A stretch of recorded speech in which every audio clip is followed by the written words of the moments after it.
You can best appreciate the specialness of Egypt from space, or if you can't run to space travel, then from a plane.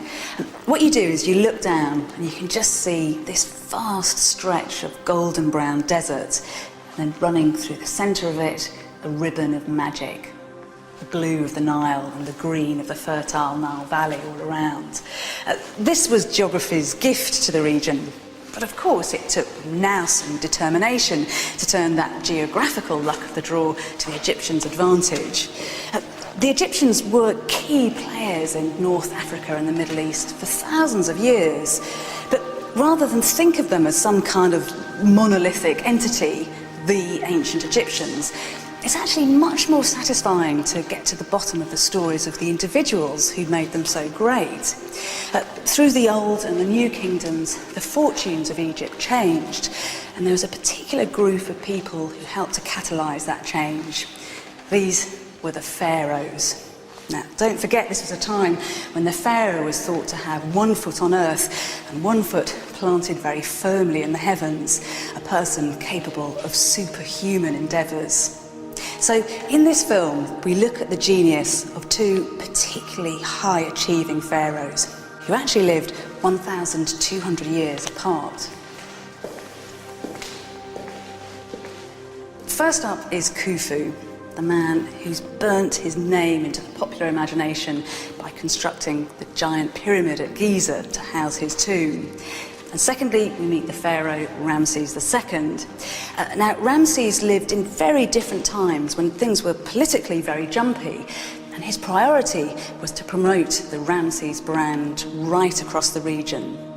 It's something he did in a spectacularly ambitious form with the rock-carved temple at Abu Simbel.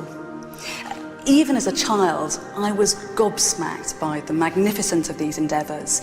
But what I hope that this film does is to use 21st century technology to investigate not just the what, but the how and the why.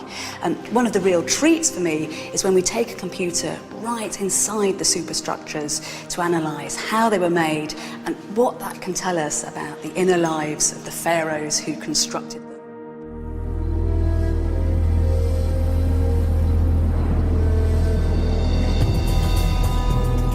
Egypt, one of the most impressive civilizations the world has ever known. We think we know Egypt. The awesome, ruthless power of the pharaohs, the golden tombs, the astonishing building projects that defied the limits of technology. But the truth is far more intriguing. Ancient Egypt was not one kingdom, but many, each ruled by pharaohs who faced different challenges and wrote different chapters in the tale of human civilization. This is the story of the architectural legacy of 2 of the greatest pharaohs. Under them, Egypt enjoyed 2 golden ages of monumental building. The first, one of the great innovators of history, the preeminent pyramid builder of the Old Kingdom, Khufu. The second ruled more than 1,000 years later. He was probably the most famous pharaoh in a newly resurgent Egypt, Ramses II. These aren't tales of tyrannical cruelty to achieve feats of miraculous engineering, but the story of a real people with an unshakable belief in a single man, their God-King. Both of these men craved one ultimate prize, an eternal life amongst the gods. But they also shared something else, and that was a gargantuan drive to achieve power here on Earth. Ramses II believed that he was the most powerful pharaoh of all time. He commissioned thousands of statues of himself that he then dispersed throughout his kingdom. It is the most brilliantly megalomaniac exercise in branding. But because artifacts like this survive, and they're very charismatic, it means that we can begin to try to understand the psychology of the man. The situation with Khufu, though, is rather different. Khufu was operating 4,500 years ago, So it's hardly surprising that his character has been virtually obliterated by the sands of time. Still, we do have one measure of his raw ambition, his extraordinary architectural legacy, an extreme fortress tomb, the Great Pyramid.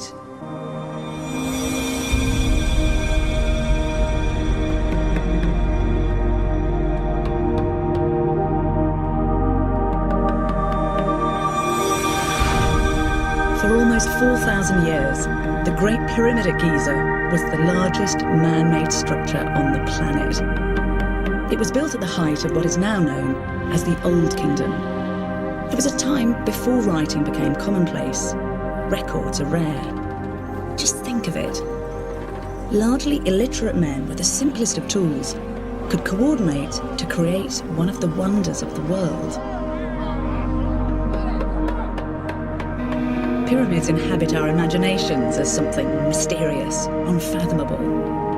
To understand the Great Pyramid, we need to understand an otherwise shadowy figure from history, an enigmatic pharaoh called Khufu.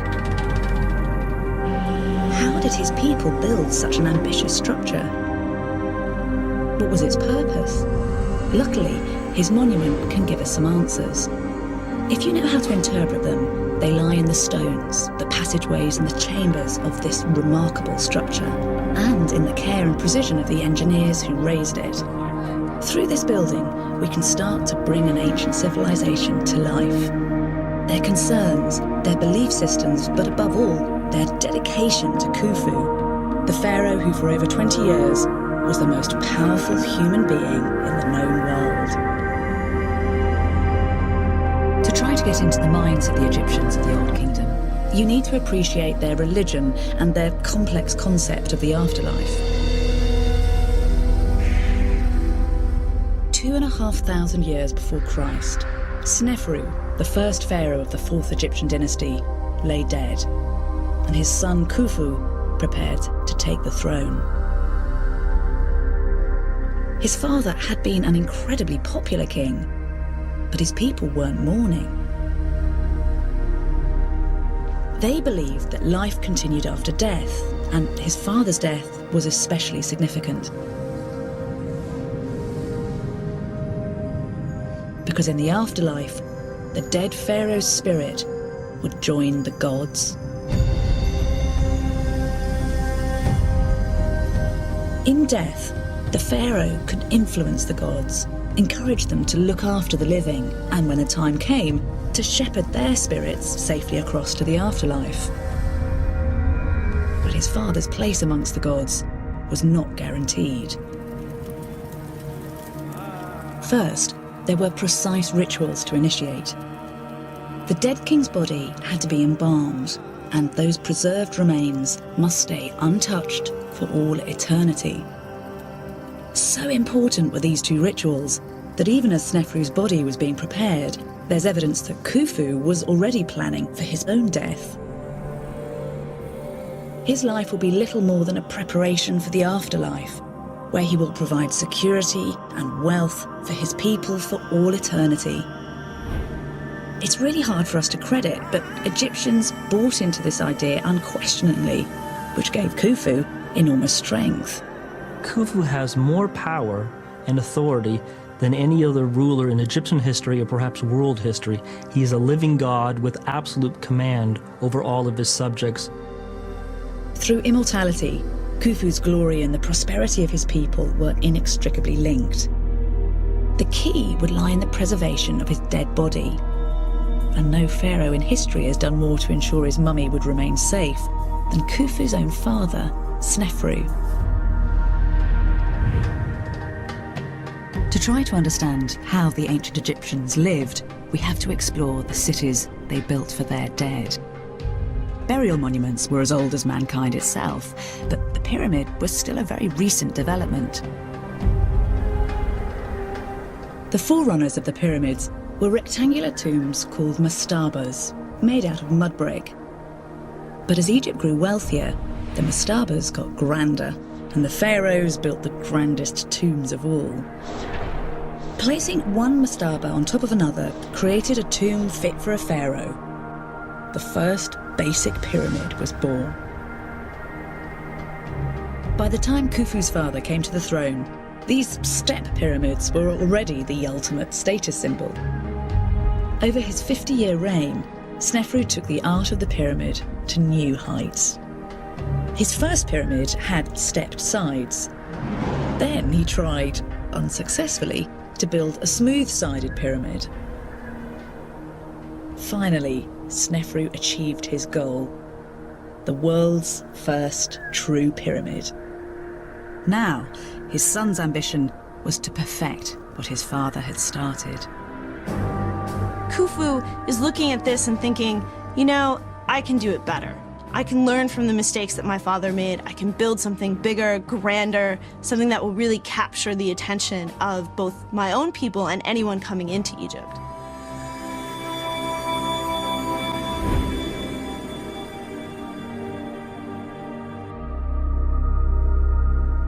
The sons of powerful men have often wanted to mark their own territory, to have a visible impact on the landscape.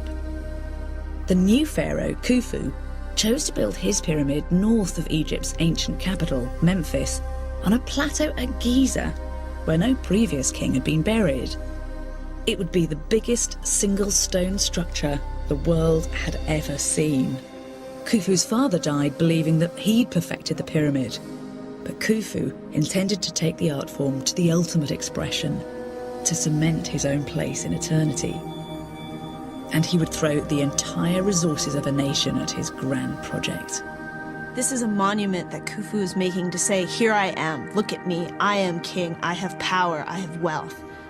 On the other hand, it's also his tomb. And Khufu's thinking about the fact that he needs a place where he can transform, where he can rise into the afterlife, join with the gods. The project would cost a fortune, but then Khufu was unbelievably wealthy. The source of Egypt's prosperity is one of the greatest rivers on earth, the Nile.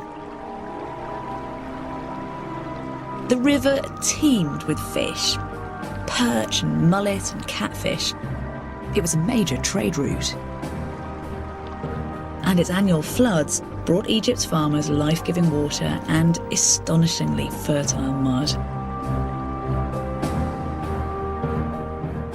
Egypt is the gift of the Nile, and basically the rest of Egypt is just one large chunk of desert. The Nile is Egypt's lifeblood, its highway, the reason why Egypt survives in the middle of the world's largest desert, the Sahara. The Egyptians believed that their pharaoh's privileged relationship with the gods intimately linked to the Nile's generosity. The fact that the Nile flooded was in part due to things being right in the world in a cosmic sense, in a sense that the gods were placated, they were happy, things were being done correctly. But despite his wealth, success was by no means assured. A pyramid so huge would take decades to complete, and in ancient Egypt, even a pharaoh could die young. If Khufu didn't live to see his great pyramid completed, his dreams of immortality would be blown apart. The Egyptian security, their very souls, would be in jeopardy. Even as a young man, it's vitally important that Khufu start his pyramid and finish it during his lifetime. He doesn't know how long he will rule. He could die at any time. Khufu and his people knew that time was not on their side. They had to complete this massive project.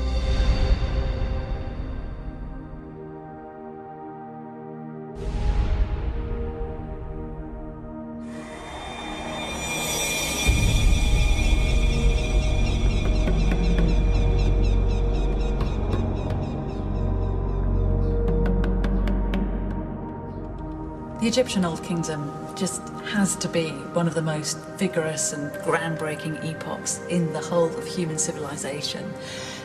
This was a society that left behind a prehistoric mindset and mastered a really beautiful and distinctive form of writing.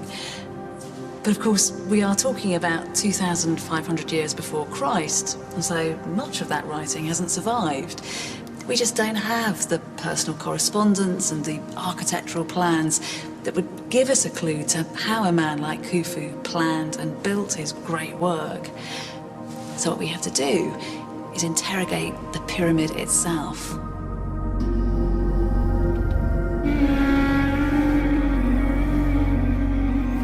Khufu's Egypt occupied much the same sort of area as modern Egypt, although its population was 50 times smaller, no more than 1.5 million people.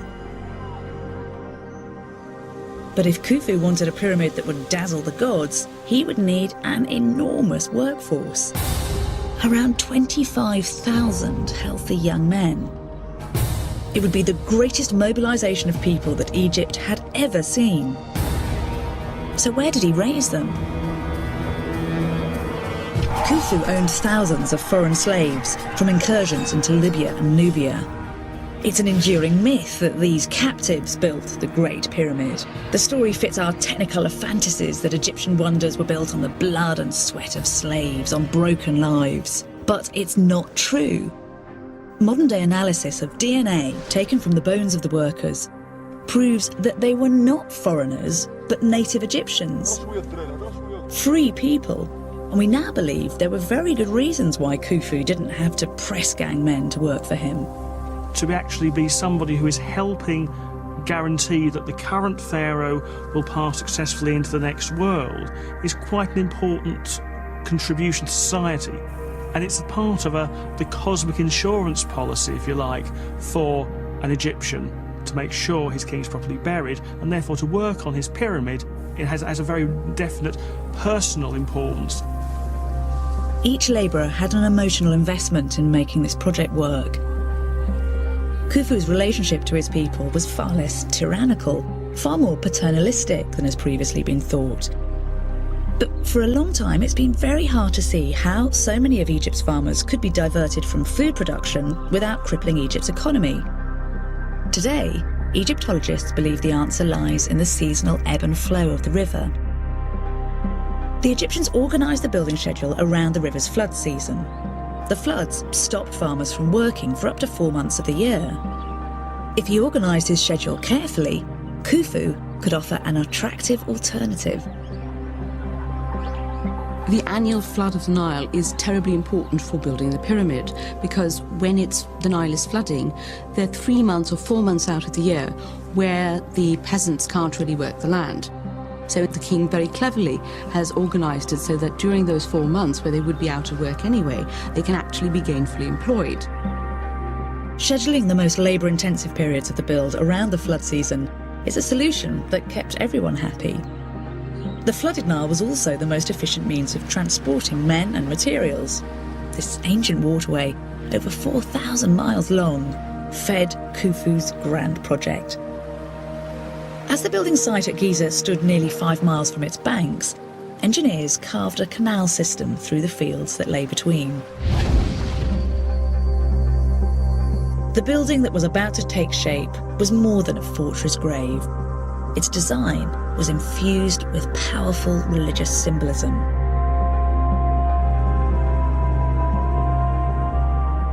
We now think that perhaps the classic pyramid shape represented the creation of the world. The first part of the land to rear up out of the water was a great mountain. The Egyptians named it Tart Jenin and made it one of their gods. Like the Garden of Eden, this place was harmonious and blissful, an earthly paradise. This primeval state of perfection was known as Maat. A pyramid shape echoes the emerging land and represents this perfect state. Maat is basically truth or order, the right way, as opposed to the way of chaos. So for the Egyptians, one balances Ma'at, which is order, against chaos, and the world is always chaotic, and the king has to maintain this balance between the two. Khufu's pyramid had to strictly follow the rules of Maat. These were the magical sparks that would transform a giant pile of stones into a stairway to the afterlife. His first critical act was to align the pyramid with the heavens, a mysterious place just beyond mortal human experience and home of the gods.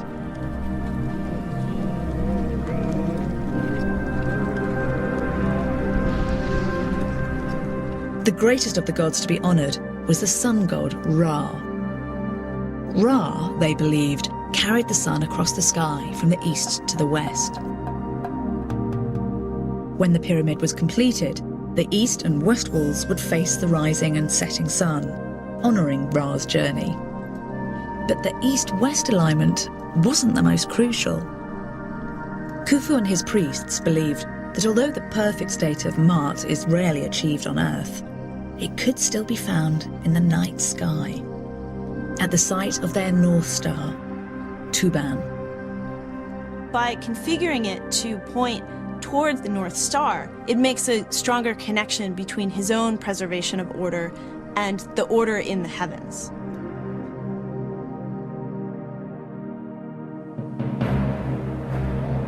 To realise this massive undertaking, 1 foot on the earth, 1 foot in the heavens, from every corner of the kingdom, the men of ancient Egypt converged on Giza. This gathering was, in all probability, the largest workforce ever assembled in the history of mankind. The scorching heat of the Giza plain would be home to some of them for decades. As his engineers marked out the pyramid's ground plan, the workers would get their first glimpse of the scale of the task ahead. It would not have been a comforting sight. The thoughts going through one's mind when looking out over the Giza Plateau on sort of almost day one, those thoughts must be, how on earth are we ever going to do this? It's fairly daunting to think, okay, there's nothing here now. In 20 years, we're going to have a mountain here.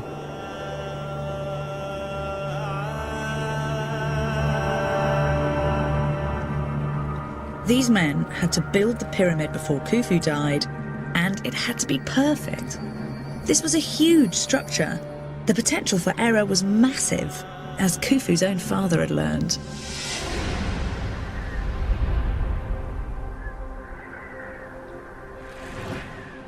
Snefru might have finally achieved the first perfect pyramid in his Red Pyramid, but he made some major mistakes along the way.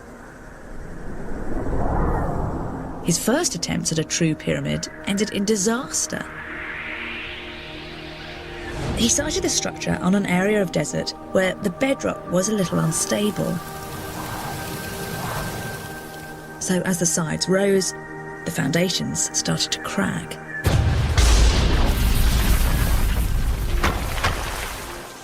In a desperate bid to lessen the load, halfway up they reduced the angle of the pyramid's sides, creating the bent pyramid, but at some price. The pyramid's glaringly imperfect shape broke the rules of Maat, devaluing it as a resurrection machine. Snefru was lucky enough to reign for more than 50 years, long enough to start over and finally achieve his goal.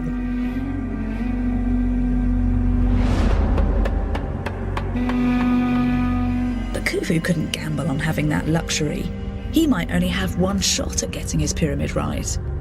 And his priority was to ensure that his pyramid was built on solid foundations. Khufu's definitely looking to not repeat the mistakes his father made. He's looking for a place where the limestone foundation is a bit stronger, where he can actually use that to his advantage to construct an enormous monument. That's why, in a land made up mostly of mud and sand, Khufu's surveyors identified the perfect spot as the stony plateau of Giza. Giza's bedrock promised Khufu solid foundations, but it also brought another big bonus: an inexhaustible supply of top-quality limestone.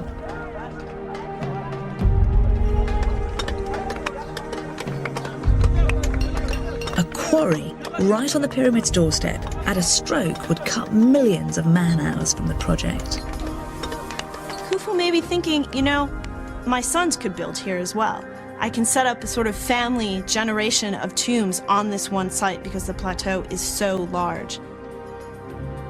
And I can house my workforce nearby. I can put them off at the edge of the plateau near to the cultivation area. And so it's a site that has a lot of different things going for it.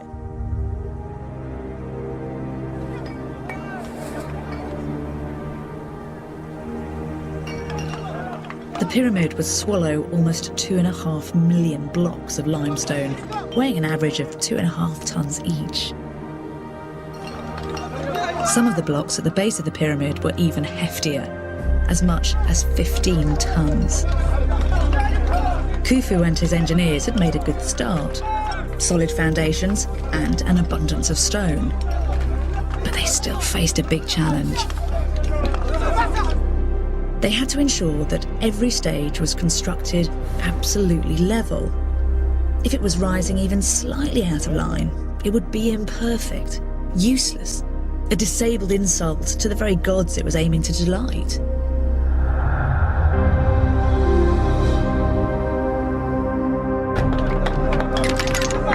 Egyptologists believe that the engineers used a basic but effective levelling device. Pieces of wood the same length were fixed to a crosspiece, creating an isosceles triangle, and a mark was made precisely halfway on the crosspiece. A plumb line hung from the apex intersected the crosspiece at the halfway mark, only when it was placed on a level surface. The instrument, called a square level, allowed the engineers to check that every stone was perfectly horizontal. The device was simple, but incredibly effective. As Khufu's great project started to take shape, each side of the pyramid base, over 2 football fields long, were almost perfectly horizontal, less than an inch out.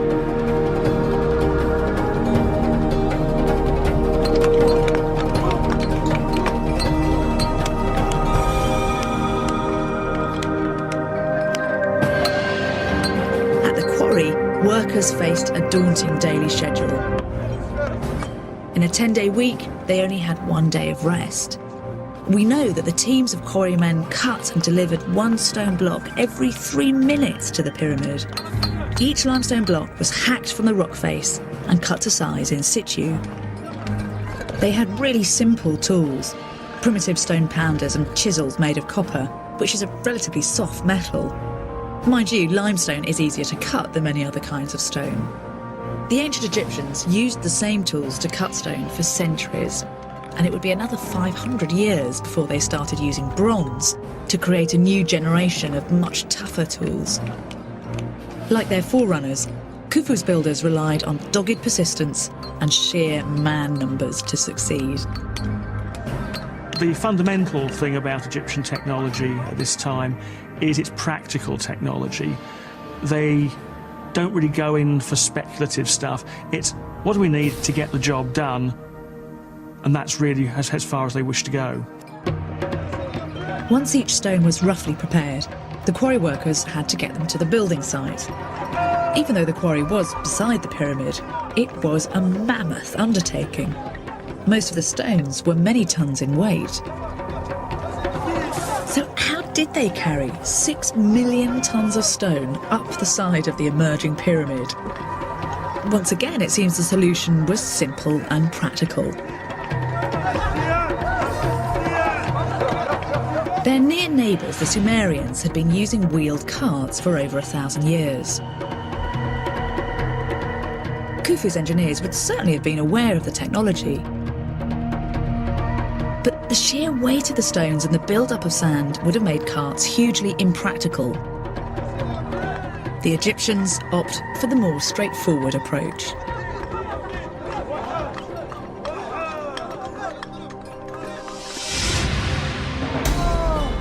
They built an enormous ramp and simply dragged the blocks on wooden sleds.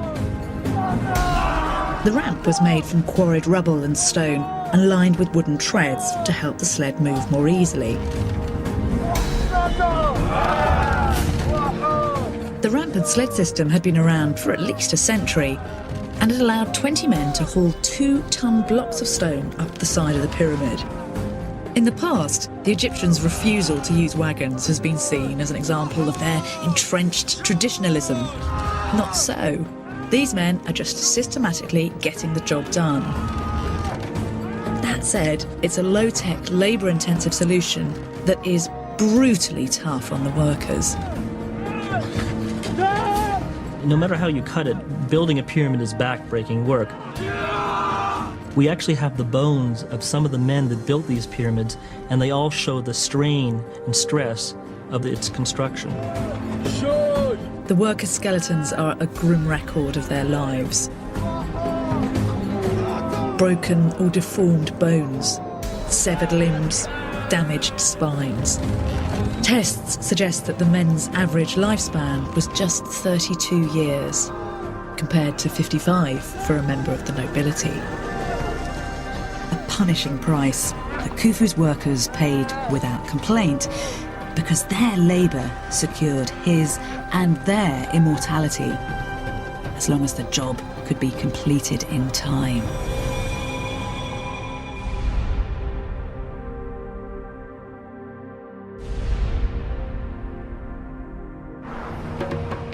Stone by stone, Khufu's Great Pyramid was slowly taking shape.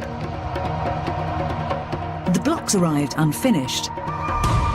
The underneath and one side were carved flat, but on-site masons finished the surfaces, smoothing the sides and then the top to create perfectly level faces.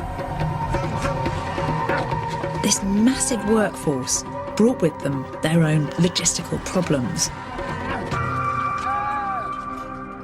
Around 25,000 men are generally thought to have worked on his grand project. 4,000 cutting, hauling and finishing the stone, and more than 20,000 in support jobs.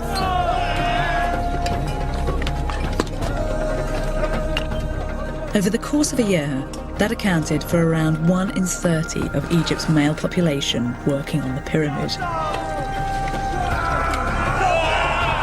One of the most exciting discoveries of recent years, somewhere you feel just a breath away from the long dead, has been the workers' village. Once again, it seemed Khufu's solution was characteristically pragmatic and single-minded. He ordered an entire town to be built, just half a mile from the pyramid site. For some, such as stonemasons and other master craftsmen, it was their home for over 20 years. Accommodation was basic, but the town had a sophisticated infrastructure with bakers, potters and brewers, even teachers and physicians. Scribblings from ordinary Egyptians show us there was a community spirit and a buzzing street scene.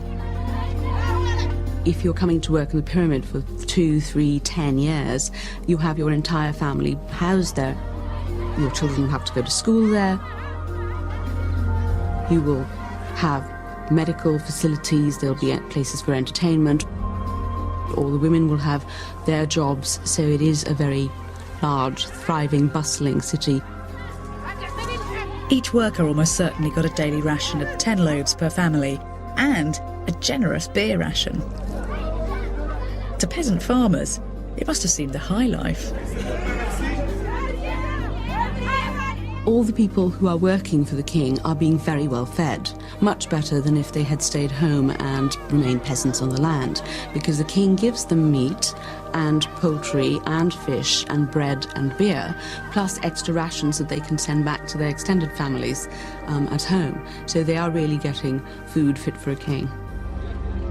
Organising the thousands of men into an effective, coherent workforce was perhaps the biggest challenge.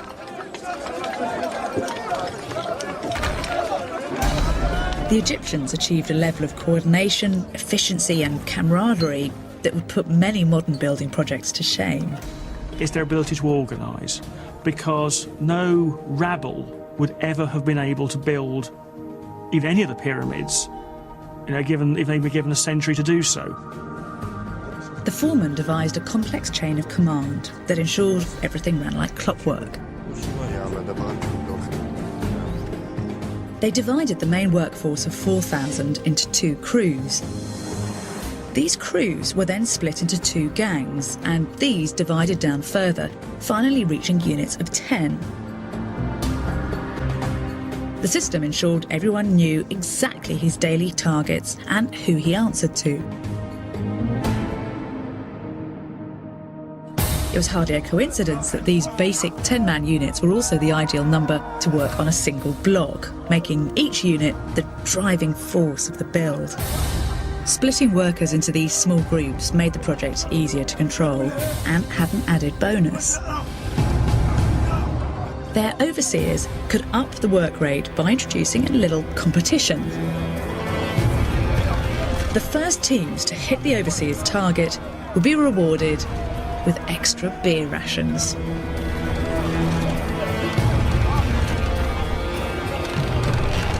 There definitely are psychological tricks that are in play here. Ways to get these guys to work faster, ways to get them to compete a little bit, to get that stone raised a little higher, to get that extra block in place before the end of the day.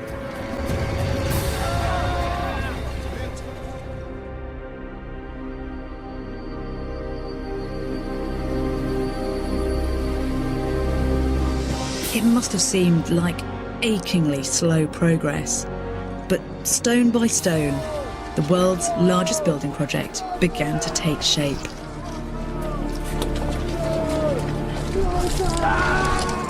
In the Old Kingdom, the pharaoh was truly a remote figure, a god king.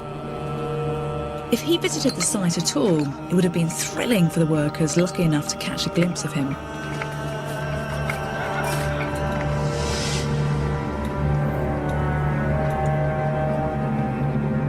King's person has definitely sort of supernatural aura about it.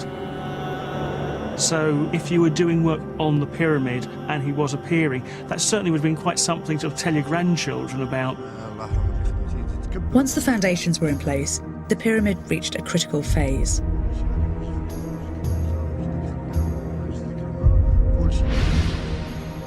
Using later evidence, we can extrapolate back to this period to envisage the task ahead of the workers.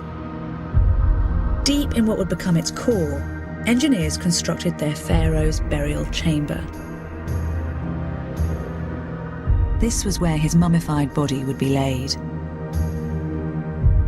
After intense religious ceremony, the belief was that he could begin to make a journey to meet his makers. Although Khufu expected to join the gods after his death, it was vital that his body remain preserved and untouched. Khufu was the first king to decide that his body should be sealed up in one of these. It's a sarcophagus, and the word translates as flesh eater. This has been carved out of solid granite, which was the toughest rock available to the Egyptians. And really, it's a kind of fortress for corpses. You can see that this one's got some decoration down here, but Khufu's tomb was absolutely austere. It was a simplicity that was designed to put people off the scent, because round in here were rich ritual goods that would accompany Khufu on a glittering journey to the afterlife. And of course, it's all the mind-blowingly beautiful stuff in here that's attracted tomb raiders and archaeologists alike over the centuries. And that was the pharaoh's living nightmare. If Khufu's body was harmed or removed, the tomb tampered with, his eternal soul would perish, leaving his people unprotected, and his mouldering corpse shut out of paradise. Paradoxically, of course, the sheer scale of a pyramid advertised the pharaoh's treasure-filled tomb far and wide, making it a magnet for tomb robbers. Egypt's first ever pyramid, the Step Pyramid, was created by the pharaoh Djoser. To protect his mummy, he had his builders excavate nearly 100 feet into the bedrock beneath the pyramid to create a secret burial chamber. But in the early 19th century, when opportunist adventurers reached the interior, they found that it had been devastated by thieves. Then, when archaeologists finally penetrated the burial chamber itself in the 1930s, all that was left were a few pitiful fragments. Khufu's fear was to meet a fate such as this, so his design team ensured that the main passages could be blocked, rock solid after burial. To deter the tomb robbers, his engineers also constructed his burial chamber from granite. The stone was specially sourced from a quarry 580 miles away. It's harder than steel and near impossible to tunnel through. But the chamber was just the start. His chief engineer devised a further set of security features. When the pharaoh's body was placed in the burial chamber, a series of 3 granite slabs would be lowered into place, sealing him inside. As a third line of defence, another series of giant slabs would be released, blocking the ascending corridor that links the chamber to the main entrance passage with impregnable granite. Khufu believed his pyramid would be a fortress. But as the pyramid grew, it seems that the engineers discovered a potential flaw in their plans. This burial chamber was the first ever to be built with a flat granite ceiling, and they feared that it might not be strong enough to support the weight of the pyramid above. With the spectre of Sneferu's bent pyramid before them, they decided to make double sure. They devised a series of stress-relieving chambers 68 feet high above the burial chamber. At the top, huge lintels were intended to channel the immense load away from the chamber itself. Today, we know that these relieving chambers were completely useless, but they clearly set the ancient architects' minds at rest.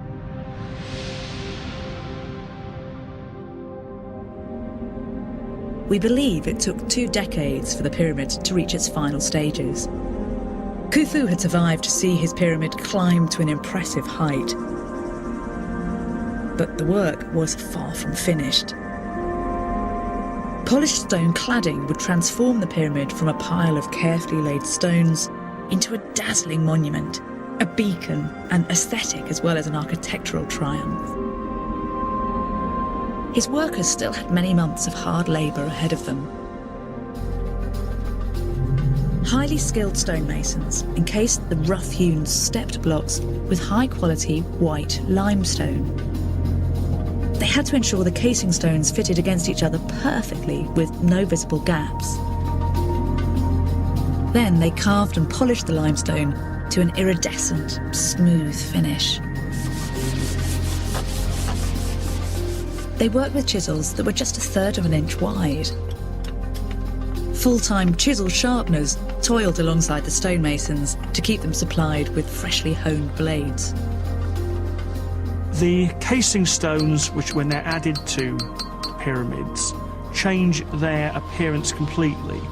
Rather than being sort of fairly dull, these casing blocks are fairly highly polished, and with the sun in the right direction, they almost make the pyramid gleam, almost like it's made of polished silver. But the finish was more than just cosmetic. Anyone approaching Khufu's pyramid after it's been sealed up will have no idea how on earth anything could have been placed inside it, or how you would even try to get into it. It'll just be one huge, smooth-sided pyramidal structure. When the casing was completed, it concealed all trace of the entrance to Khufu's chamber. Just imagine it. His pyramid was a giant, shimmering, sublime, inscrutable puzzle. A puzzle that Khufu and his engineers must have believed was impossible to crack.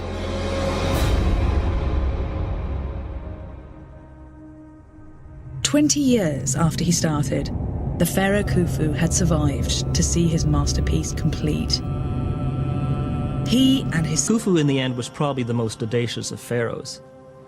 If he wanted to be guaranteed to have a complete pyramid when he died, he should have built a smaller one. But in fact, he built the largest ever built. There was no guarantee that he was going to live long enough to see it even half complete. Combining simple technology with extraordinary resolve and determination, His people had delivered the vision. It must have been a proud, inspiring moment. The fact that you've probably outdone what your grandfather did when he was working for Snefru must have given a certain intense satisfaction there, and possibly also feeling that having done it that much, probably nobody's ever going to quite manage something quite that big again.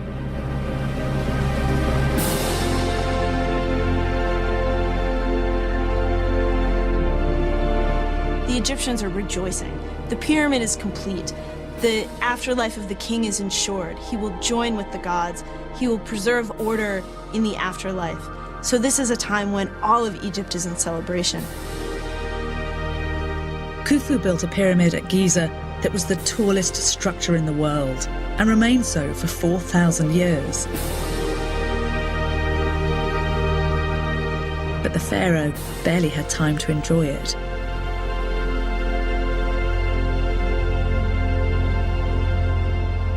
Having against the odds seen his pyramid completed, Khufu died.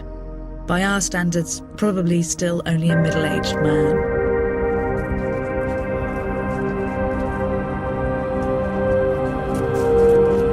For over 2 decades, an entire country had worked and planned for one moment. Now, they would lay their pharaoh to rest in his resurrection chamber.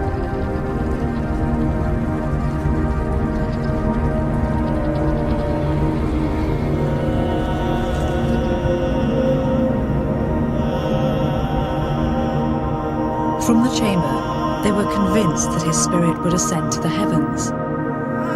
As long as his body remained safe for eternity, when the time came, he would help their own souls to make the same journey.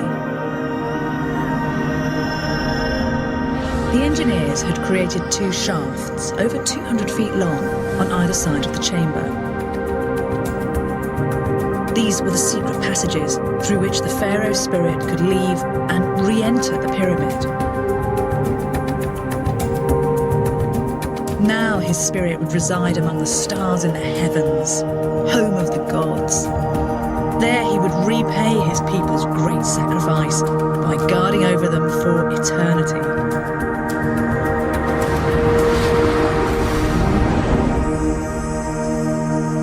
And for the generations of Egyptians that followed Khufu, it must have seemed that the Great Pyramid was proving its worth, reaping rich rewards. Egypt was prosperous and peaceful. Khufu's son and grandson built their own pyramids on the Giza plateau. But none surpassed Khufu's extraordinary monument. It remained the pinnacle of ancient Egypt's pyramid builders, and Khufu's divine status was assured. Centuries after his death, he was still worshipped as a powerful god. And it's been suggested that the Sphinx, world famous and still resolutely enigmatic, might even have been a tribute to the now legendary god king.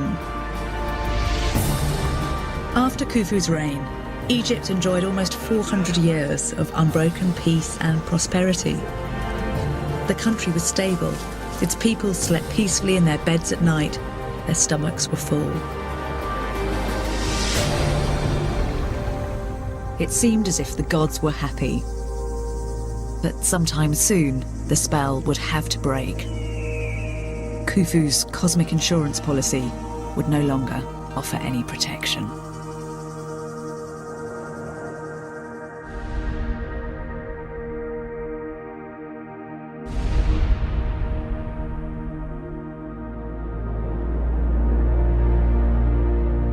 Eventually, the stability of Egypt descended into chaos, and Khufu's architectural achievements were never matched.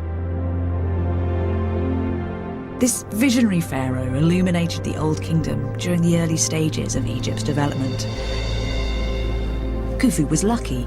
He lived in an age of wealth, a time of plenty, relatively free of the threat of invasion. Without the distraction of war, famine, or epidemic disease, this was a rare time when an entire generation could dedicate themselves to a single project of national importance.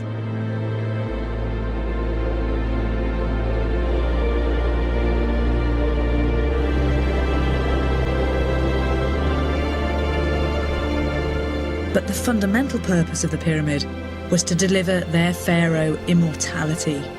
And to preserve their king's body, they created the greatest fortress tomb in history.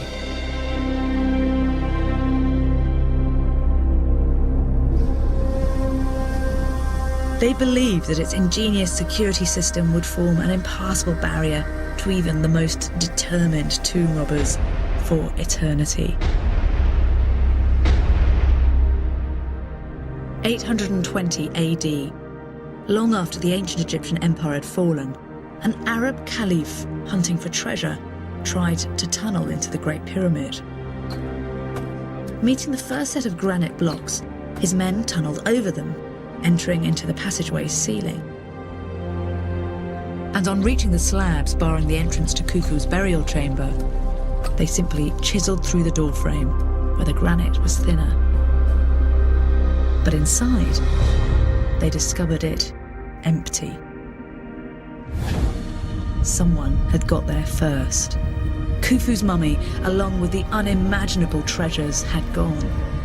Ultimately, Khufu's lifetime mission to protect his remains for all eternity had failed.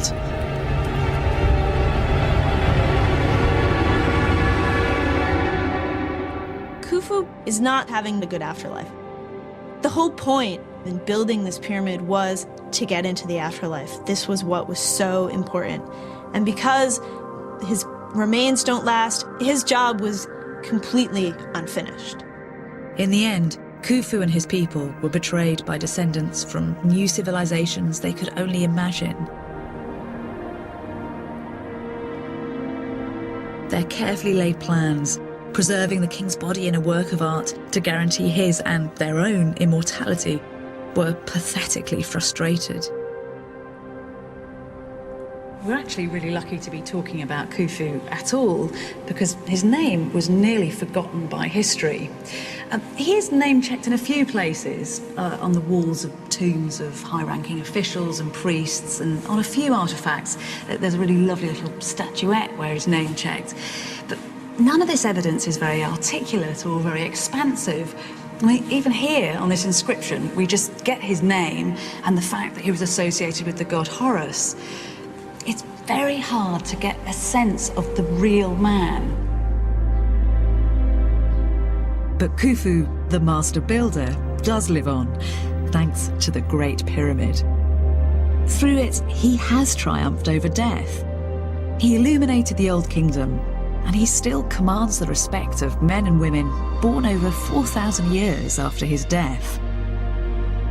Now he will always be remembered as Egypt's most visionary pharaoh. Remarkably, though Egypt would later become much more powerful, it would be more than 1,000 years before a pharaoh appeared who could begin to match Khufu's architectural achievements.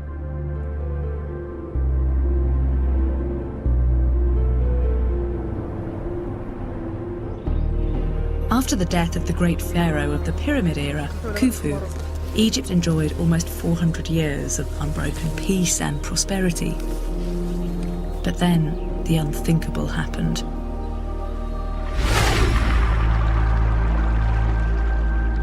The River Nile, Egypt's beating heart and the source of all its wealth, went bad.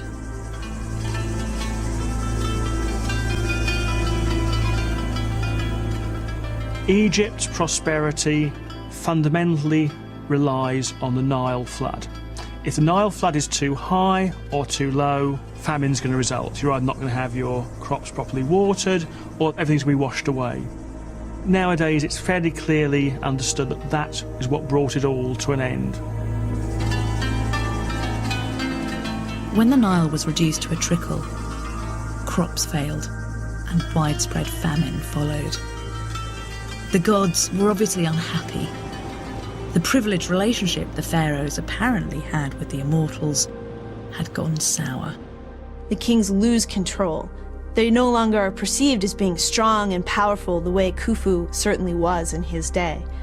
They can't control what's happening. Egypt eventually recovered, but after a second period of prosperity, the Nile failed the pharaohs again, leaving their people vulnerable to another threat: invasion by a people called the Hyksos.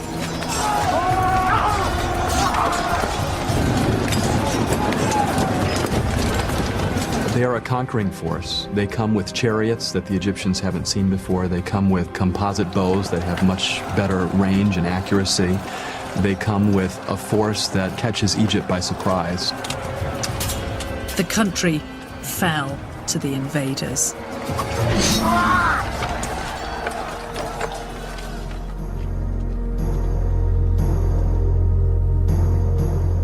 You have something which has never occurred before, and which Khufu certainly never would have thought to have occurred, that you have non-Egyptians in control of a significant portion of the country. The Hyksos ruled the north of Egypt for over a century, but eventually the Egyptians managed to expel them.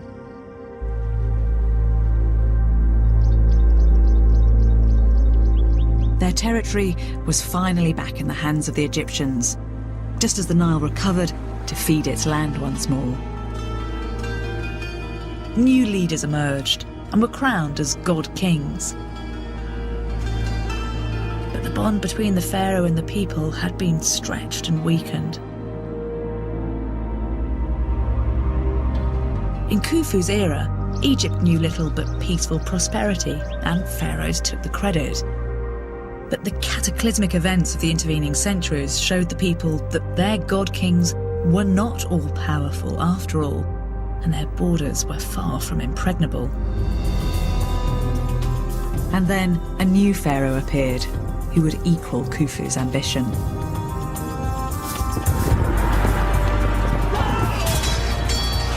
"12 centuries after the death of Khufu, Egypt was once again on the rise. It was now a genuine superpower, a united country with an extensive empire in Africa and on the fringes of the Middle East. And it seemed the personal ambition of this new pharaoh was a match for Egypt's rich and vast geographical reach. He was one of the most famous pharaohs of the New Kingdom, Ramesses II. A king with unshakable self-confidence, a man not from elite stock, who was every bit as powerful as his predecessors, but who, by mastering the arts of warfare, politics, and propaganda, excelled in a complex world which posed unimagined threats. The achievements of Ramesses II became popular mythology. This was a man whose ambition changed the world. He lived in the 13th century BC. He was the son of the great pharaoh Seti,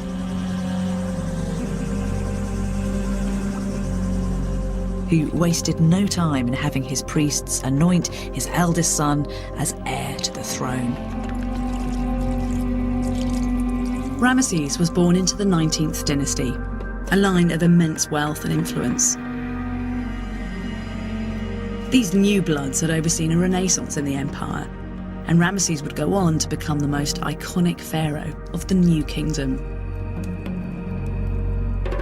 To understand the scale of his achievements, they need to be put in the context of the empire that he had been born into, and in particular, how that territory had evolved in the 1300 years since the Old Kingdom.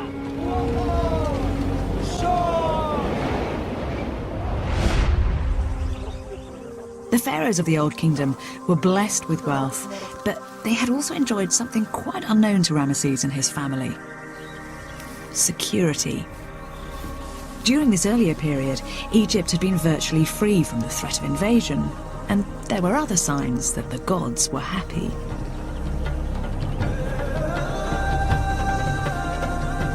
The Nile was full and flowing.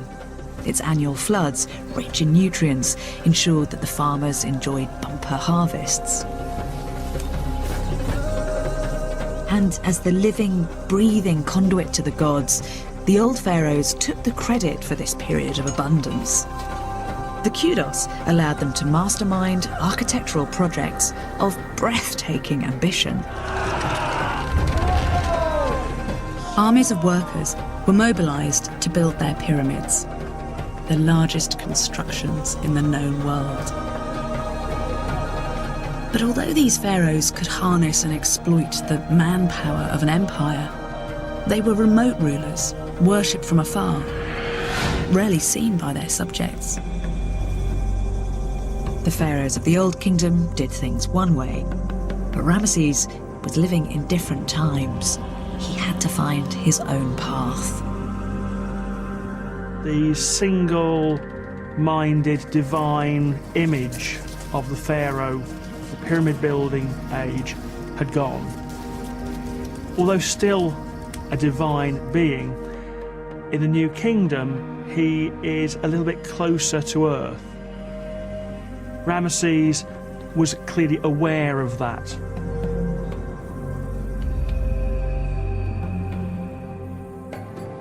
Ramesses' father, the great Seti, groomed him in this more exposed, crowd-pleasing role of accessible, accountable pharaoh. In Ramses' day, Pharaoh has to work much harder at public relations. He can't afford to hide in his palace and let the monuments do the talking for him.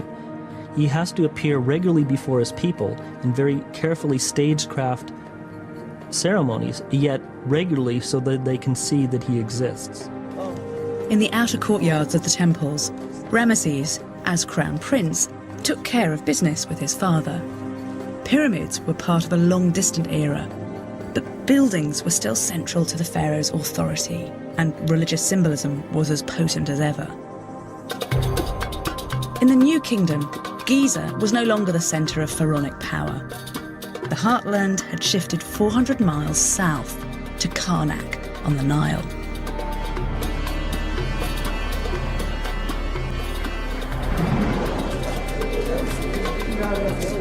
The temple complex at Karnak.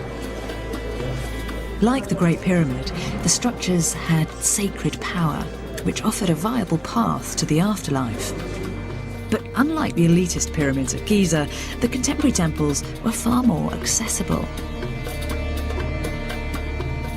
One of Ramesses' first tasks was to expand, alongside his father, this existing religious site. Together, they created the biggest temple complex ever built and crowned it with one of the great engineering achievements of the ancient world, the Hypostyle Hall.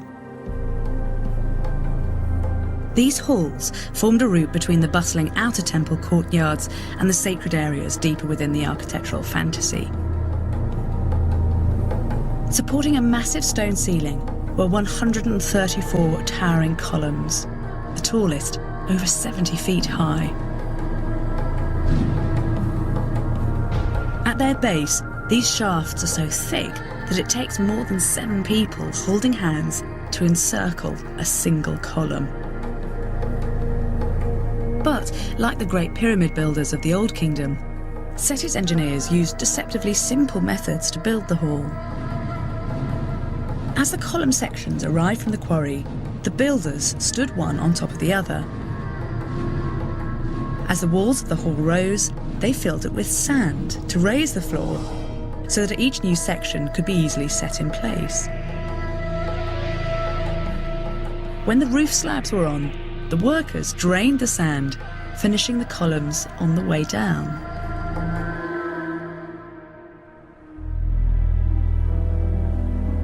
Like the ancient pyramids, Karnak temples symbolise the search for perfection and order within universal chaos. But they were more than symbolic. The deities were thought to inhabit the inner sanctum, where only the pharaoh and his high priest could enter. The Hypostyle Hall, Ramesses' great work, was a kind of fossilised incarnation of oral creation myths. The great columns resembled giant papyrus plants. They represented the primeval marshland that covered the earth at the dawn of creation. A significant development in the cult of the afterlife gave this building even more potency.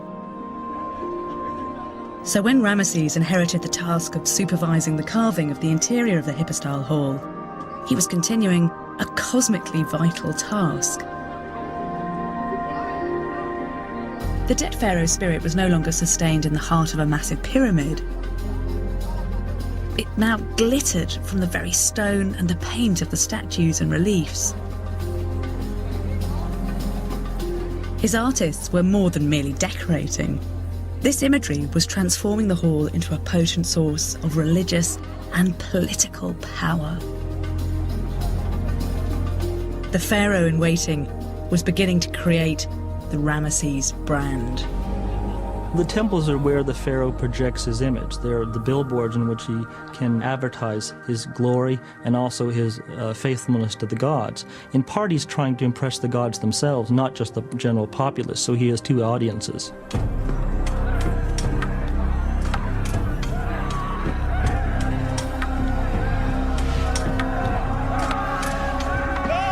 Religious association and image management were only part of Ramesses' training. Still a teenager, Ramesses was put in charge of Egypt's elite fighting force. They were highly trained, super fit warriors, able to endure long, hard months of fighting far from home. Ramesses' father, Seti, had put him at the helm of the world's largest full-time army for a reason. Now a would-be ruler had to prove he could command a professional army. Another important distinction between the world of the Old Kingdom and the New. The New Egypt had become just one of many competing superpowers, each struggling for control of the region. To the west, it faced bandit Libyans. To the east, the might of the Hittites and Assyrians. And to the south lay the troublesome province of Nubia. These were turbulent times, and the rulers of the New Kingdom couldn't take the prosperity and peace of the Old Kingdom for granted. So Ramesses was groomed in the skills of a modern pharaoh, military might and the faith of his people. I'm sure Ramses can't wait to become pharaoh. He's getting one of the best training that any future pharaoh ever got at the hands of his father Seti I, who very carefully prepares him for the throne. But of course, he wants to have the top job for himself. But when his chance came, would he be up to the challenge?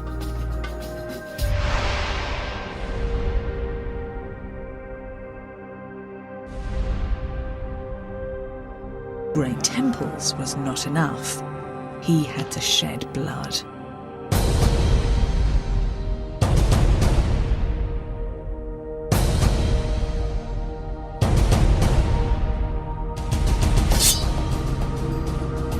Ramses, when he accedes to the throne and becomes king himself, now it's his turn to shine. It's his turn to show the Egyptians and to show the other powers of the Near East that he is a powerful pharaoh, that he can compete on the world scale. And Ramses must have thought, I can create for myself an empire of magnificent proportions. I'm not just going to be immortalized in stone, but I'm going to be immortalized by means of how far afield I can rule.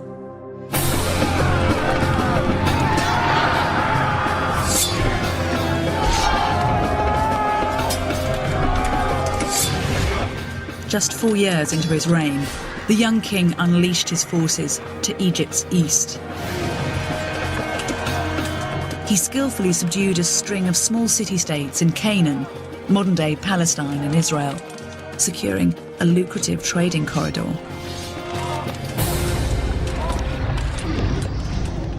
Ramesses' victories swelled the royal coffers, and he lost no time in embarking on an epic building program to thank the gods and to proclaim, to anyone who would listen, his glorious triumphs.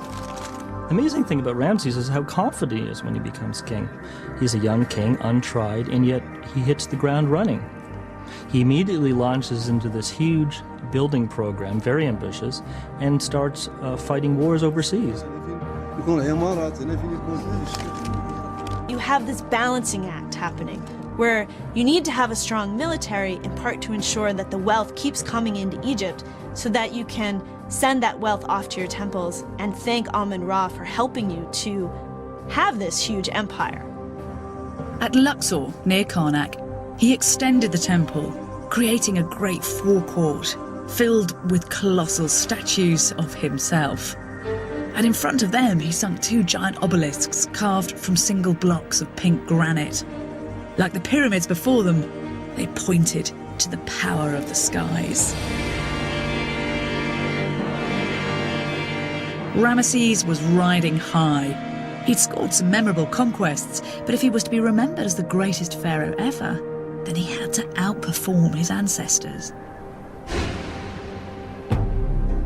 Military victories brought Ramesses some prestige and treasure, but these were regional land grabs. They didn't play on an epic scale. He decided to take his campaign to Egypt's most feared enemy, the Hittites. Here, Ramesses would face the biggest challenge of his military career.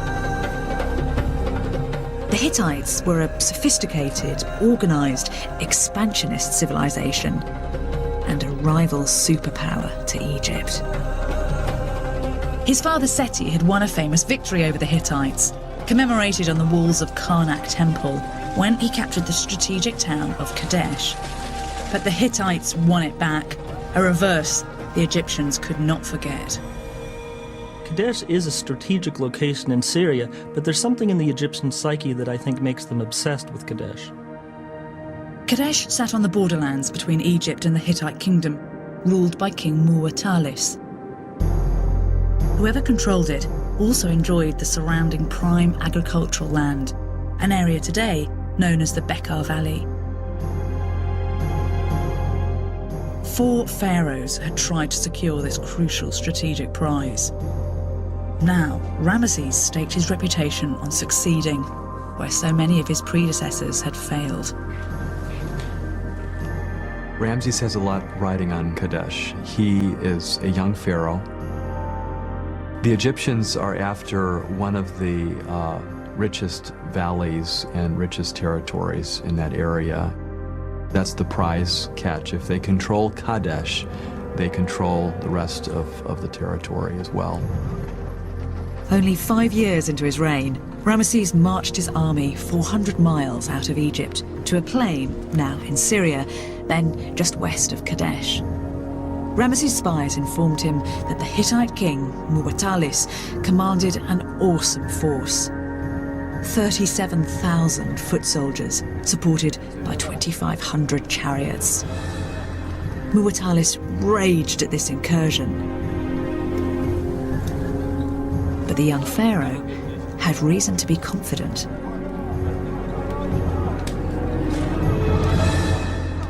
The army that Ramses II is mustering to go against Kadesh is the ultimate army. It's vastly superior and vastly different from anything which came before it. Technologically conservative, the Egyptians had at last embraced new technology. They were introduced to the chariot during the Hyksos invasion and had adapted it to cope with sandy terrain, creating a really formidable weapon. This chariot was lightweight, highly maneuverable, and above all, fearsomely fast. Riding alongside the charioteer was the archer, armed with a new composite bow that combined wood and bone for added flexibility and power. The new design meant that arrows could be delivered with deadly accuracy across the length of 3 football pitches and with enough power to punch through the bronze armour of the Hittites. Alongside the chariots marched the infantry, carrying another improved weapon, the khopesh, a short sword with a lethal curved blade. Ramesses was about to put these weapons to the test in his biggest challenge yet.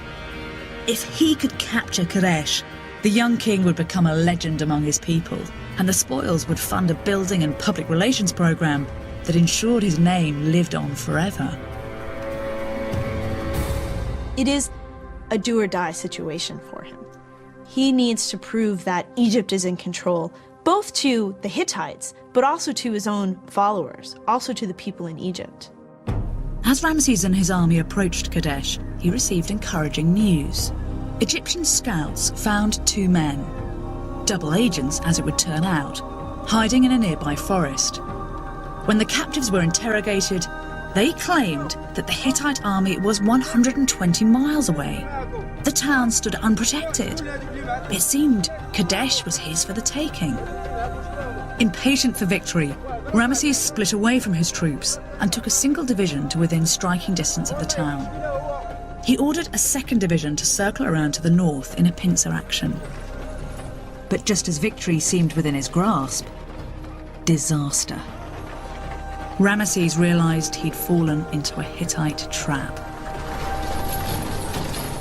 The fact of the matter is that the Hittite king is hiding behind the city of Kadesh, at Old Kadesh, and waiting to ambush Ramses.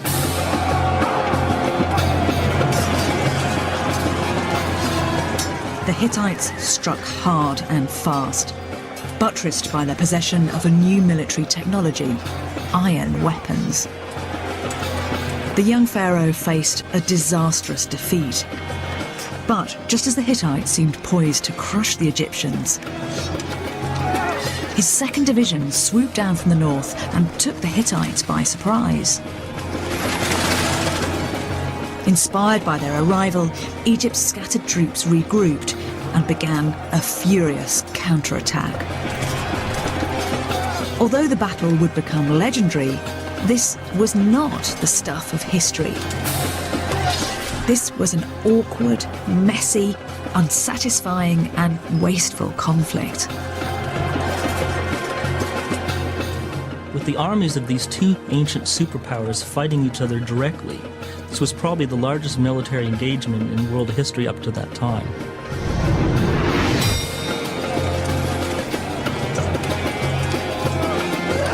The battle between Ramses II and the Hittites is enormous.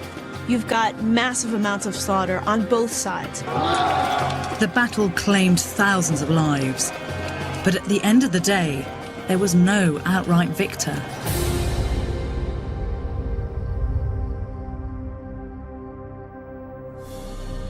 At dawn, Ramesses stood facing the Hittite king Muwatallis outside the walls of Kadesh. The massed ranks of their two enemy armies poised for another gory battle. But just as a bloodbath of appalling proportions seemed inevitable, something remarkable happened. In the face of certain slaughter, Ramesses and the Hittite king both pulled back from the brink. Each was unsure of their own strength, and there was a standoff. Neither wanted to risk total annihilation. The two men agreed a truce. Now, this wasn't what Ramesses came for.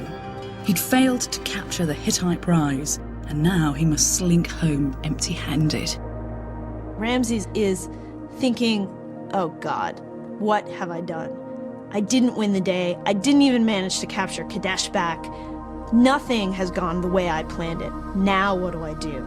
How do I show to Egypt that I'm still the king, that I still should be king even? You know, what's going to make them believe that this isn't a complete disaster? Ramesses' ambitions to become Egypt's greatest ever pharaoh were looking misguided and hollow.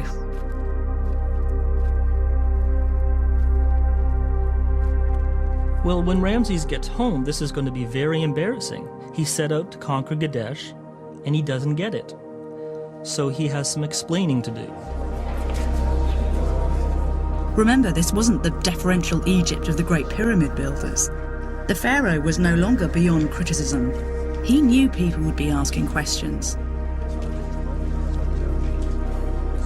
Just like any modern-day spin doctor, Ramesses set out to big up the positives. He hadn't actually lost the battle, which was a start, and although he must have been sick to the stomach with disappointment, he knew that he had to salvage the situation. This is now an age where the pharaohs are accountable, and it's really important that he gets good news out there and fast. It's a relatively recent development, this, in Egyptian society. I mean, a pharaoh like Khufu would never have had to explain himself to his subjects. But for Ramesses, public opinion and public confidence is really important. He knows that he has to keep not just his gods, but his people on side. Now he would start show building on a grand scale. But though he had the ambition, he didn't have the resources available to his predecessor, the great pyramid builder Khufu. Ramesses would have to find new ways of realising his grand architectural statements, with far fewer resources to play with.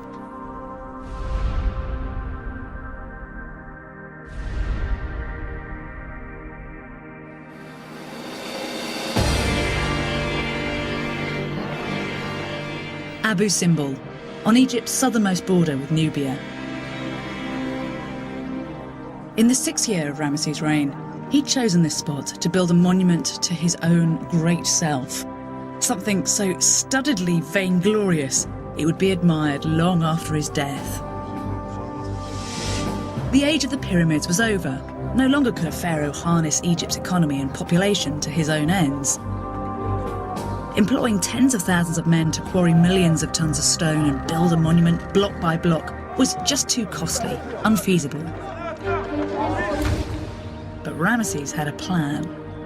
Here, overlooking the Nile, he would create a great new temple, a shrine to himself and to the gods. But it wouldn't be built from quarried stone blocks. Ramesses' monument would be carved out of the cliff face. The cliffs at Abu Simbel were good quality sandstone, ideal for the job, which would require a workforce of hundreds rather than thousands. Mind you, it would still take decades.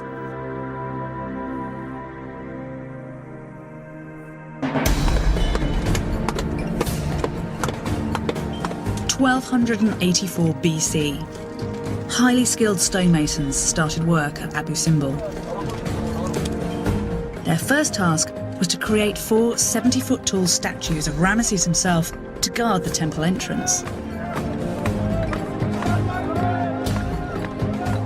The technical problems must have been amazing. You have to figure out how to scale these figures and carve them out of the side of the mountain. You have to put scaffolding up to support the workers that are going to do all this. You have to be able to envision these statues emerging from a raw mountainside. The colossal stone men would embody Ramesses' reach and potency, but the carvings had another aim, one that linked him with his predecessor Khufu: the pursuit of immortality.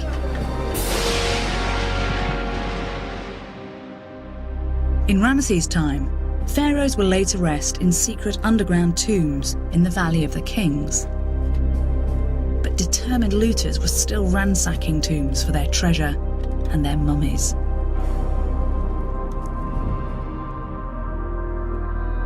In the face of this threat, Egyptian beliefs about how to achieve immortality gradually evolved.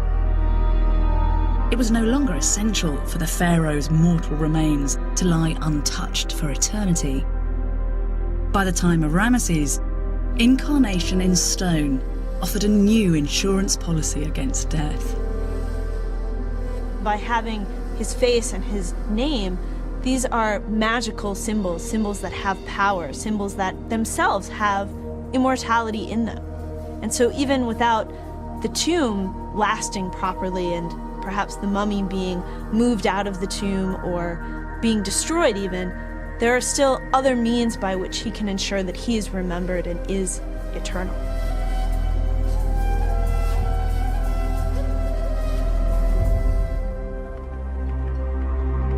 Ramesses' hopes of eternal life relied on grand monuments, and there are few grander than Abu Simbel. Just like the pyramid builders, he had to see it finished before he died. But he had only a tiny fraction of the workforce available to the Old Kingdom pharaohs. And the tools for stone cutting had barely changed in the 13th centuries since the Great Pyramids. The only significant innovation was tougher chisels made of bronze. As the statues began to take shape, workers tunneled deep into the rock face. The finished temple would stretch an incredible 197 feet into the mountainside.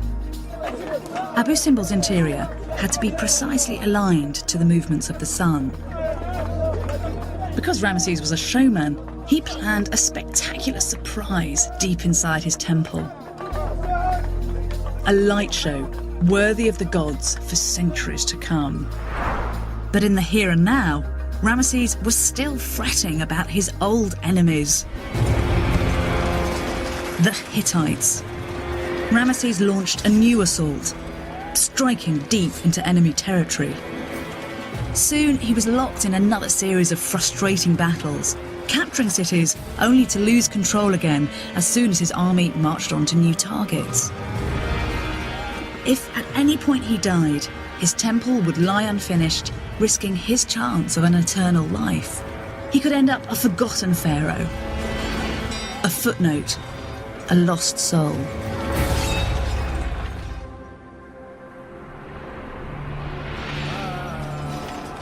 For around 15 years, Ramesses gnawed away at the Hittite Empire. Frontier towns passed back and forth, but neither superpower gained the upper hand. Eventually, the two sides signed one of the world's first peace treaties. True to form, Ramesses used it to spin his skills as a diplomat on the walls of the temple at Karnak. With peace guaranteed, at last he could dedicate his energies wholeheartedly to his grand project at Abu Simbel.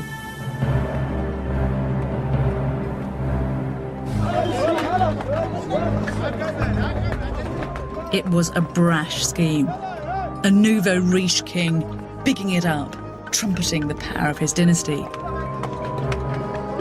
He might not have employed the massive labour forces that built the pyramids, but in his absence, hundreds of Egyptians had sweated for him, shaping this sheer mountainside into a monument fit for the pharaoh.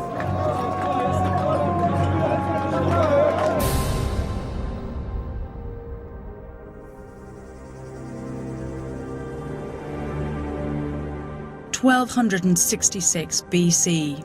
Ramesses had ruled for 24 years when he could finally unveil his masterpiece.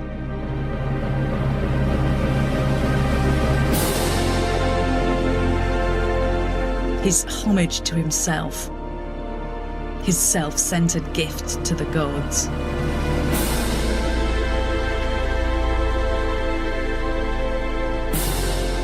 Abu Simbel is a temple par excellence. It is a masterpiece.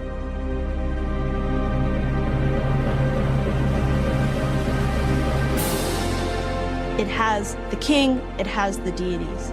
It's fulfilling a particular function, the restoration of order, ensuring that chaos doesn't enter into the world.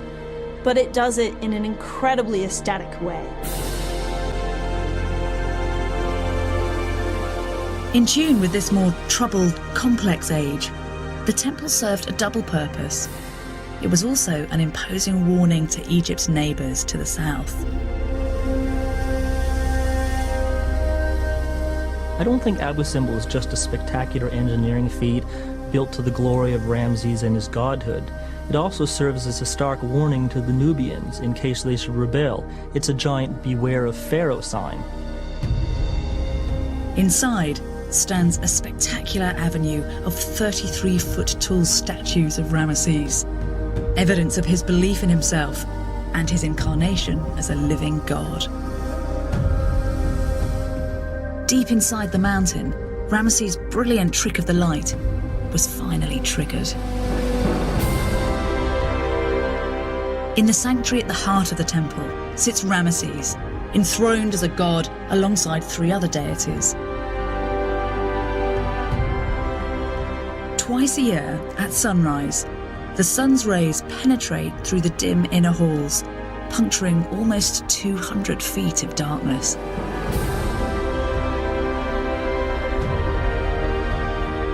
Here, they illuminate the deified Ramesses and his companion gods.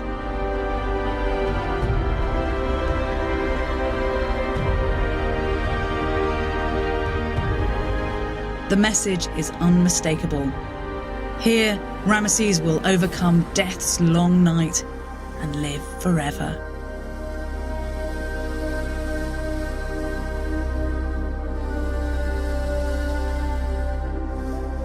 But Abu Simbel wasn't his last gift to the world.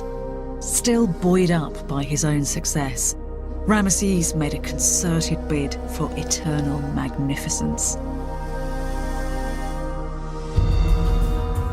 His builders erected hundreds more temples, giant statues, even a whole city. So Ramses embarks on this huge building campaign. He's going to put temples throughout Egypt, from the north down to the south.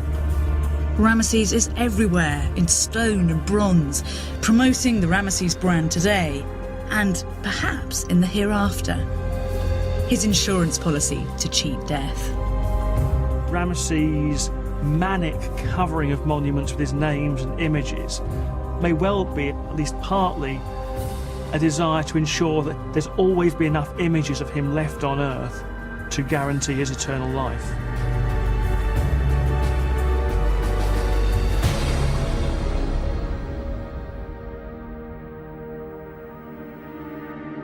Despite a lifetime of warfare, Ramesses lived to an astonishing age, almost certainly into his 90s.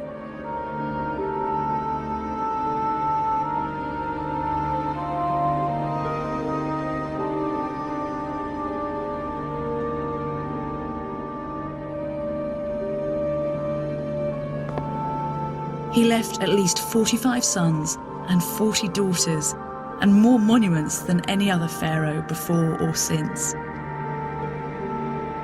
His self-conscious PR strategy had worked. His nation wept for their loss.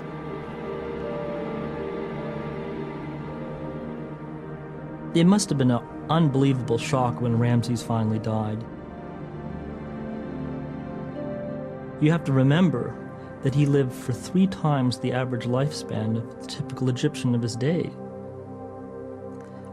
Imagine how traumatic that would be to lose a leader that had ruled you for that long, in which even your grandfather couldn't remember another king.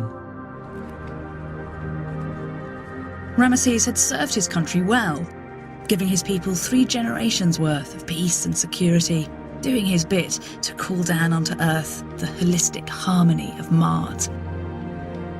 Now, priests preserved his body in accordance with the rituals that had survived since the Old Kingdom. Back then, Khufu's mummy had been protected by an unprecedented security system involving massive slabs of granite. But Ramesses' mummy wasn't placed in a pyramid. He was destined for a secret tomb, gouged out of a mountain in the Valley of the Kings. Would this ruse work? Would the tomb robbers be frustrated?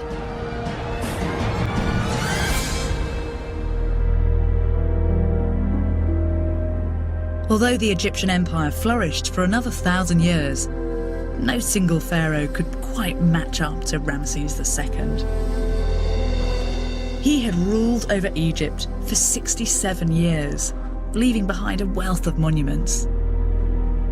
His life spanned 9 decades. I think one of the greatest testaments to Ramses' success as a pharaoh is that he had so many imitators. You have Ramses III through Ramses XI, several pharaohs that tried to imitate Ramses II, but none of them ever equaled him for the length of their reign or the greatness of their accomplishments. The discovery of Ramesses' ultimate fate would remain a mystery for another 1,000 years. On the 6th of July, 1881, Egyptologist Emile Brouche was lowered down the sheer cliffs of Deir el-Bahri, near the Valley of the Kings, to the entrance of a cave. Inside, he discovered a secret cache of around 40 mummies. Inscriptions revealed most of them to be Egyptian pharaohs and their queens. After their original tombs were ransacked, they'd been reburied without valuables, a canny trick to frustrate other would-be tomb raiders. And one of them was the body of the man celebrated as the greatest pharaoh of all time, Ramses II.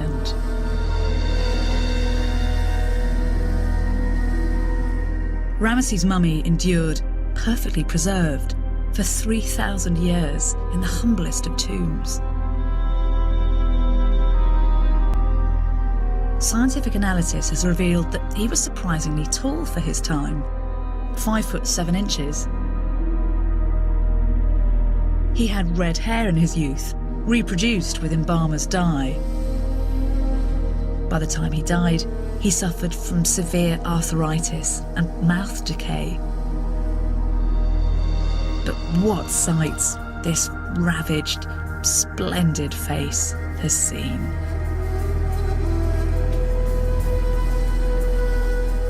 The fact that we're sitting here today talking about Ramses II is, in a sense, exactly what he would have wanted. It is his immortality that's being achieved right here, right now.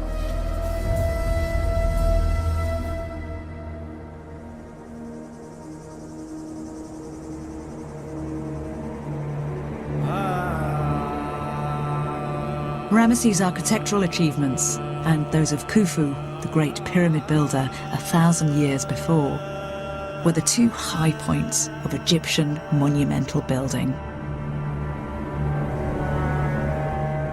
These two pharaohs bookend Egypt's most splendid age, and the contrast in their lives illustrates the profound shift in Egyptian civilization. From an age of gods and absolute leaders to one of political maneuvering and warfare.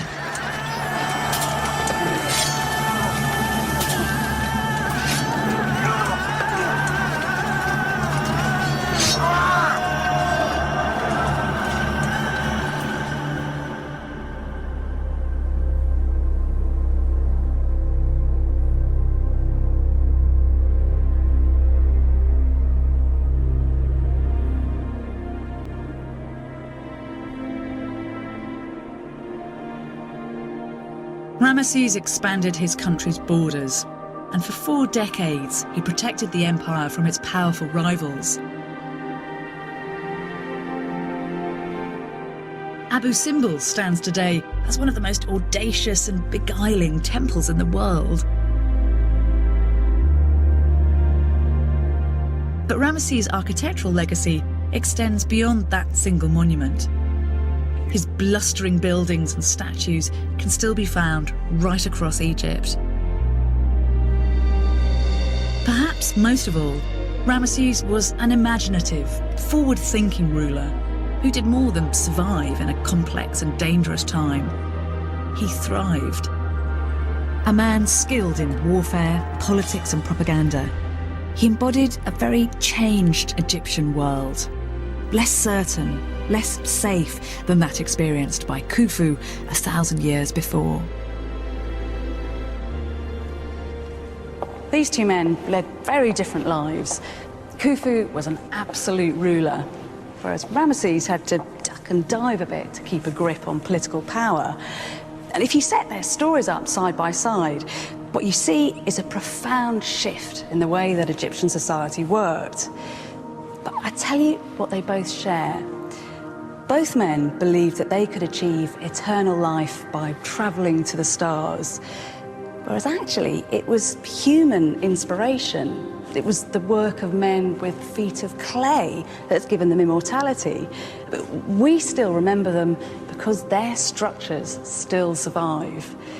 These were pharaohs who thought that their feats of engineering would bring them physically closer to their gods, whereas actually they brought them closer to all of us.